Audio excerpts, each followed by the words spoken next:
কমা বলে একটা বিষয় আছে, সেটা নিয়ে আজকে একটু বলবো।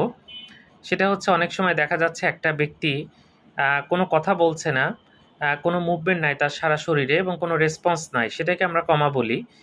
এটা বিভিন্ন কারণে হতে পারে। তবে আমাদের দেশের প্রেক্ষিতে দেখা যায় যে ডায়াবেটিস কমে গিয়ে হাইপোগ্লাইসেমিক কমা এটা অনেক বেশি দেখা যায়। এছাড়া হেড ইনজুরির পরে হয়, ব্রেনে যদি কোনো ট্রমা হয়, ব্রেনে যদি কোনো হেমোরেজ হয় বা স্ট্রোক যেটাকে আমরা বলি, তাহলে কিন্তু এরকম হতে পারে।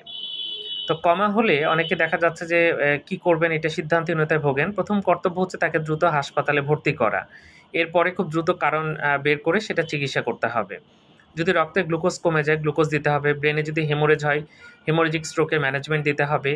এছাড়া যদি কোনো হেড ইনজুরি থাকে, এটাকে আমরা বিভিন্ন ভাগে ভাগ করি যে হেড ইনজুরিটার কী অবস্থা, সে অনুযায়ী কিন্তু চিকিৎসা করা হয়। এটা সবার জন্য এক চিকিৎসা না।